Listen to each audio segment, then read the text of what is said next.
चलिए, सिद्धियुग नामक बुक का प्रथम अध्याय है 19वें पेज पे। मेरे आध्यात्मिक आध्यात्मिक जीवन का उद्देश्य।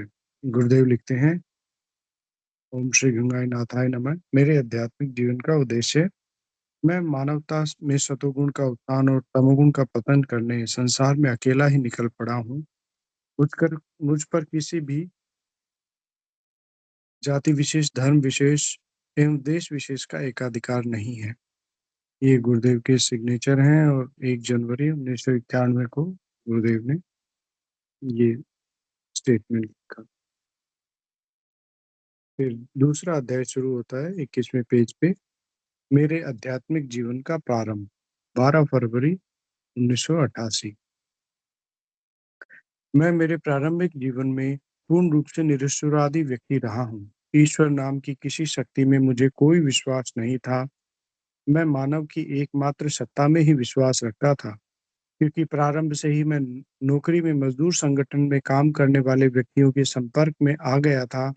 अतः मेरा झुकाव राजनीति की तरफ आकर्षित अधिक होता गया। मेरा मूल रूप से यह स्वभाव रहा है कि मैं अपनी मान्यताओं पर हमेशा अडिग रहता हूँ। इस प्रकार अपने पथ पर चलकर कम से कम समय में हर काम को पूरा करके उसके परिणाम की अपेक्षा करता हूँ। ऐसे किसी काम में विश्वास नहीं रखता हूँ जो लंबे समय तक कोई परिणाम न दे। मेरी मान्यता है कि जिस प्रकार किसी खाद्य पदार्थ को मुख में डालते ही उसके स्वाद की प्रत्यक्षानुभूति होने लगती है, उसी प्रकार हर काम के बारे में प्रत्यक्षानुभूति होनी चाहिए।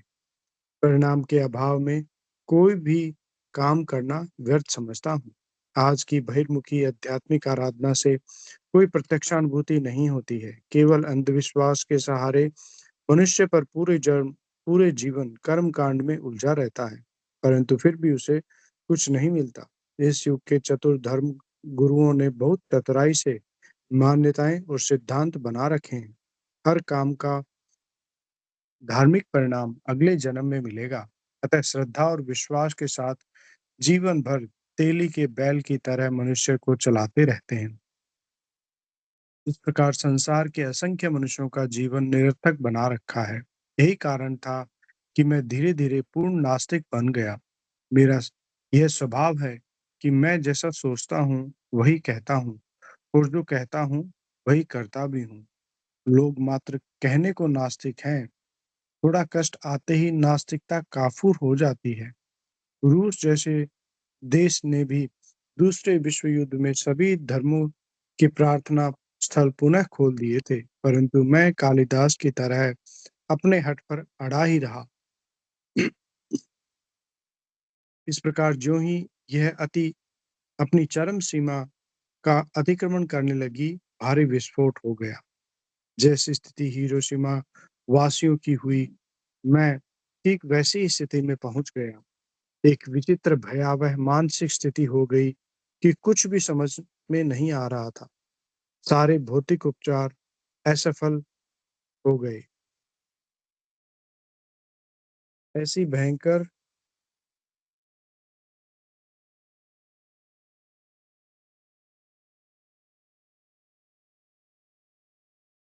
ऐसी भयंकर स्थिति हो चुकी थी कि मैं स्वयं सोचने लगा कि अब अंतिम समय अधिक दूर नहीं है। ऐसी स्थिति में मेरे एक मित्र श्री राम दुबे ने गायत्री मंत्र जप करने की सलाह दी। मैं जिस सत्ता में कुछ भी विश्वास नहीं रखता था, मृत्यु भय के कारण सहर्ष जैसा बताया वैसा करने को तैयार हो गया। उस समय की मेरी मानसिक स्थिति ऐसी थी कि एक तरफ तो मृत्यु मुंह भाए खड़ी थी, दूसरी तरफ उस अदृश्य शक्ति से प्राण रक्षा की करुण पुकार कर रहा था। ऐसी स्थिति में एकाग्रता और करुण पुकार कैसी होगी, आसानी से समझा जा सकता है। विधिवत 1.25 लाख जप करने का लक्ष्य था, और इस प्रकार करीब 3.5 महीने का समय इस कार्य में लगा। इतने लंबे समय तक भी एकाग्रता और करुण पुकार की स्थिति निरंतर एक जैसी ही बनी रही। प्रातः 4 बजे उठकर 7:15 बजे तक और शाम को 7 से 9 बजे तक यह जप का कार्यक्रम अबाध गति से चलता रहता था। जिस दिन सवा लाख जब पूरे हो गए, उसके अगले दिन जब बंद कर दिया, परंतु आदतवश प्रातः ही ठीक 4 बजे नींद खुल गई, क्योंकि जब करना ही नहीं था, आँख बंद किए बिस्तर पर ही लेटा रहा। सन 1968 की सर्दी में प्रारंभ होने वाली नवरात्रि से जब प्रारंभ किया था, अतः सर्दी काफ़ी पड़ रही थी। मैं रज़ाई ओढ़े, आँख बंद किए हुए लेटा हुआ था। क्या देखता हूँ कि मेरे अंदर नाभि से लेकर कंठ तक एक अजीब प्रकार की सफ़ेद रोशनी ही रोशनी दिखाई दी। रोशनी के अलावा शरीर के का कोई अंग जैसे लिवर, तिल्ली, फेफड़े, हार्ट आदि कुछ भी दिखाई नहीं दिया। मुझे यह देखकर अचंभा हो रहा था कि रोशनी आँखों से दिखती है, फिर यह अंदर कैसी रोशनी है? इसके अतिरिक्त ऐसी भयंकर सफ़ेद रोशनी में भी कोई अंग क्यों नहीं दिखाई देता है? मैं ज्यों ही उधर एक अधिक एकाग्र हुआ, तो मुझे भंवरे की गुंजन की आवाज़ सुनाई दी, जो कि नाभि में से आ रही थी। मैंने सोचा, पेट में भंवरे की आवाज़ कैसे आ रही है? ज्यों-ज्यों मैं उस आवाज़ की तरफ एकाग्र होता गया, मुझे स्पष्ट सुनाई देने लगा कि गायत्री मंत्र अपने आप ही अंदर जपा जा रहा है। उसको जपने वाला कोई नज़र ही नहीं आया, फिर भी वह अबाध गति से निरंतर निरंतर चलता रहा। करीब 10-15 मिनट तक यह सब देखता और सुनता रहा और अपने मन में सोचता रहा कि कैसी विचित्र बात है कि रोशनी आँख से आती है और आवाज़ कंठ से। परंतु यह सब उन अंगों से बहुत नीचे कैसे सुना और देखा जा रहा है। करीब 5 बजे स्नानघर में नल का पानी जोर से फर्श पर गिरा तो ध्यान भंग भंग हो गया। बच्चों ने शाम को नल खुला छोड़ दिया था। इसके बाद उठकर नित्य कर्म से निवृत्त होकर अपने कार्य पर चला गया। सोचा, इतने लंबे समय तक एक ही कार्यक्रम चलने और निरंतर ध्यान उधर ही रहने के कारण ऐसा ख्याल रह गया होगा। परंतु इसके बाद एक ऐसा परिवर्तन आ गया कि मैं पान, सिगरेट, चाय आदि का प्रयोग करने में पूर्ण रूप से असमर्थ हो गया। इनके इस्तेमाल के ख्याल आते ही बहुत भयंकर घबराहट होने लगती थी। इस प्रकार चाहते हुए भी इन वस्तुओं का इस्तेमाल करना असंभव हो गया। किसी के साथ खाना खाते और जीवन के किसी भी क्षेत्र में मुझे थोड़ा-सा भी झूठ बोलते हुए भी भारी घबराहट होती थी। क्योंकि जब पूर्ण रूप से बंद कर चुका था, अतः धीरे-धीरे यह स्थिति शांत हो गई और एक साधारण व्यक्ति की तरह मैं फिर जीवन व्यतीत करने लगा। परंतु एक विचित्रता शरीर में आ गई कि जीवन के किसी उद्देश्य में अगर मेरा दिल-दिमाग अधिक एकाग्र होकर सोचने लगता, तो उसका स्पष्ट परिणाम टेलीविज़न की तरह बहुत पहले स्पष्ट नज़र आ जाता और आगे चलकर वह घटना ठीक वैसे ही घटित होती, जैसी मुझे दिखी थी। इस प्रकार करीब साल भर तक मुझे असंख्य प्रमाण निरंतर मिलते ही गए और सभी भौतिक जगत में ठीक वैसे ही घटित होते चले गए, जैसे मुझे दिखे थे। शब्दों के एक पुंज में ऐसी विचित्र सामर्थ्य और शक्ति होती है, उसकी मुझे कल्पना भी नहीं थी। अतः जिज्ञासावश मैंने फिर आराधना करने की सोची। विचार आया, सबसे बड़ी शक्ति की आराधना की जाए। बहुत कुछ सोच विचार कर के बाद भगवान श्री कृष्ण की आराधना करने का निर्णय लेकर आराधना प्रारंभ कर दी। भगवान श्री कृष्ण की तस्वीर गायत्री की तरह सामने रखकर कृष्ण के एक बीज मंत्र का जप प्रारंभ कर दिया। इसकी न तो कोई निश्चित संख्या तय की और न ही कोई विशेष उद्देश्य। इसी जिज्ञासा से कि देखें अब क्या होता है। उसी क्रम में सुबह शाम 2.5-3 साल तक जप चलता रहा। एक दिन विचार आया कि गायत्री मंत्र से तो 100 गुना से भी अधिक संख्या हो गई होगी। फिर अभी तक वैसी ही कोई अनुभूति तो नहीं हुई। ऐसा सोचना ही था कि एक विचित्र स्थिति पैदा हो गई। हर समय एक परछाई तिरछी नजर से देखने लगी। जब सीधा देखता तो कुछ नहीं दिखता। सोचा, आंखों की कोई बीमारी हो गई है। डॉक्टरों के पास गया, परंतु ऐसी कोई बीमारी नहीं निकली। यह क्रम और जब चलता रहा, एक दिन विचार आया कि अपने को इस विद्या का कोई ज्ञान तो है नहीं, कहीं व्यर्थ कष्टों में न फंस जाएं। यह सोचकर मंत्र जप बंद कर दिया, परंतु परछाई दिखनी बंद नहीं हुई। सोचा इससे कुछ नुकसान तो नहीं हो रहा है, दिखती है तो दिखने दो। इस प्रकार जब बंद किए कुछ ही समय बीता होगा, एक रात्रि को मैं अपने गांव में सो रहा था कि प्रातः करीब 5 बजे एक आवाज सुनाई दी। उसने स्पष्ट कहा कि बेटा अब केवल कृष्ण का जप कर। यह आवाज स्पष्ट 2 बार सुनाई दी। अचानक मेरी आंख खुल गई, पर किसने आवाज दी कुछ समझ नहीं सका। परंतु फिर भी मैंने जप बंद रखा। वर्षों की आदत थी। बिना जप के कुछ अटपटा सा लग रहा था। एक दिन विचार आया, बेटा शब्द से संबोधित करके आवाज दी है, अतः जो भी भला बुरा होगा उसकी जिम्मेवारी आवाज देने वाले की ही होगी। मैं इसके दोष का भागी क्यों बनूंगा। इसी विचार के साथ सभी प्रणव हटाकर केवल कृष्ण का जप प्रारंभ कर दिया। छोटा सा शब्द और फिर गति पकड़ने पर पहले से 10 गुना से भी अधिक तेज गति से चलने लगा। करीब साल भर हुआ होगा कि एक बहुत ही विचित्र घटना घट गई। एक दिन प्रातः करीब 4 बजे के आसपास अर्ध जागृत अवस्था में क्या देखता हूँ कि मैं एक कमरे में बैठा हूँ। एक वैसा ही दूसरा कमरा है। उसके और मेरे कमरे के बीच में एक दरवाजा है, जिसमें बहुत ही खूबसूरत गुलाबी मखमल का पर्दा ठीक नीचे तक लटक रहा है। ज्यों ही मैंने उस पर्दे की तरफ देखा, तो वह मुझे ऐसे हिलते हुए दिखाई दिया मानो हवा के झोंके से हिला हो। इतने में दूसरे कमरे में से आवाज आई कि देख इसे हिला मत, यह अलग हो जाएगा। मैंने जवाब दिया कि अगर जोर का हवा का झोंका आया तो अलग होकर फिर यथास्थिति में आ जाएगा। उधर से आवाज आई, इसके हटने का अर्थ समझते हो क्या। मैंने जवाब दिया, मैंने अभी जो अर्थ बताया क्या उससे भी कोई भिन्न भिन्न कोई अर्थ होता है। उधर से आवाज आई, हाँ इसके हटने का अर्थ होता है इस हाँ इसके हटने का क्या अर्थ होता है देख।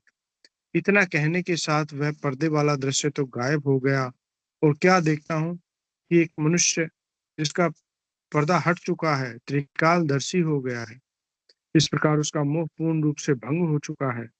उसका अपने पराये का भेद पूर्ण रूप से खत्म हो चुका है। संसार के सभी प्राणियों को वह एक नजर से देखता है। न उसका किसी से मोह है और न द्वेष ही। इसके तत्काल बाद फिर वही गुलाबी पर्दा दिखने लगता है, और फिर उधर से आवाज आती है कि देखा, यह होता है इस पर्दे के हटने का अर्थ।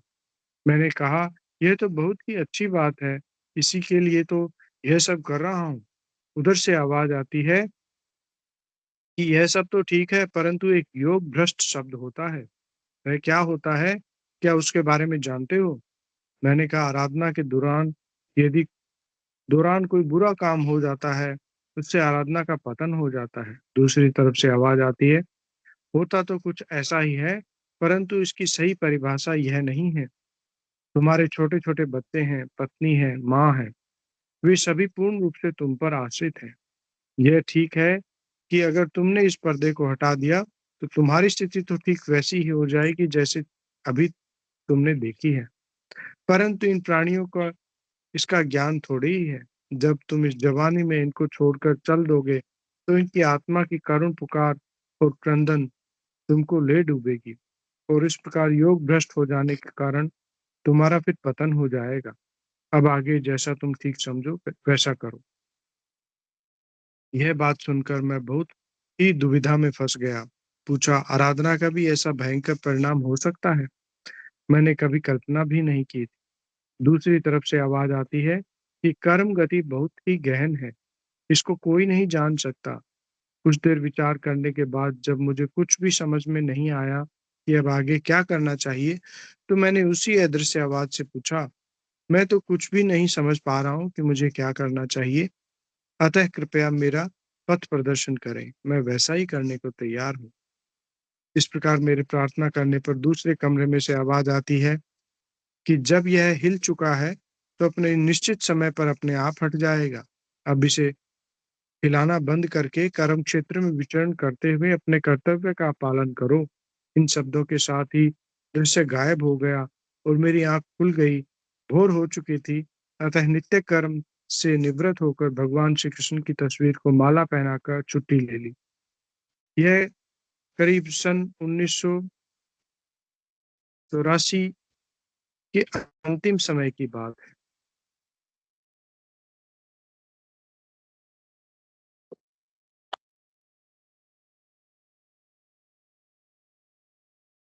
यह करीब 1974 के अंतिम समय की बात है।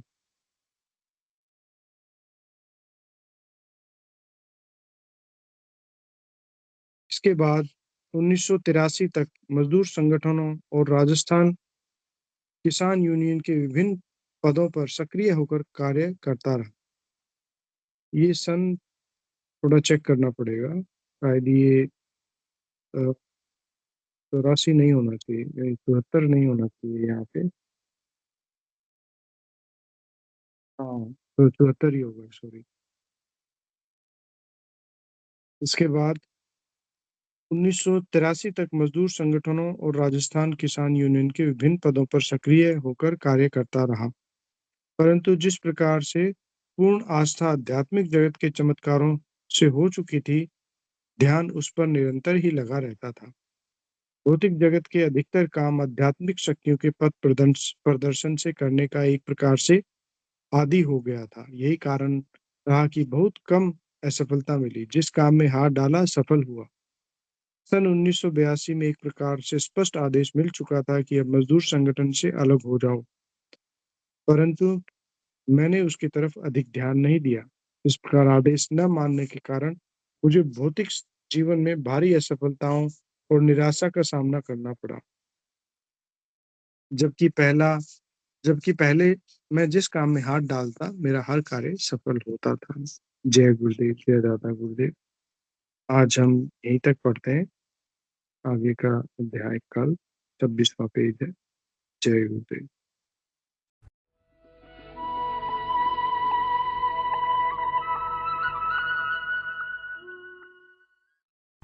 अब मंत्र बता दूं। ये संजीवनी मंत्र है, संजीवनी मंत्र है। तो इसको जपना है। रावण दिख लोग तो किसी बीमारी से ग्रसित हो, इससे ठीक हो जाओगे आप। मन ही मन जपो, और जीव नहीं रहना चाहिए। अच्छा, अब ध्यान करो भाई 15 मिनट। यहां मुझे देखो और नाम जब चालू रखो। कोई प्रकार की यौगिक क्रिया हो तो घबराएगा नहीं। 15 मिनट ध्यान करो, 15 मिनट में अपना बंद हो जाएगी। तो मंत्र है cling Krishna cling, cling Krishna cling. मन ही मन जपो, और जीव नहीं रहना चाहिए। Cling Krishna cling, cling Krishna cling, cling Krishna cling, cling Krishna cling, cling Krishna cling, cling Krishna cling, cling Krishna cling, cling Krishna cling, cling Krishna cling.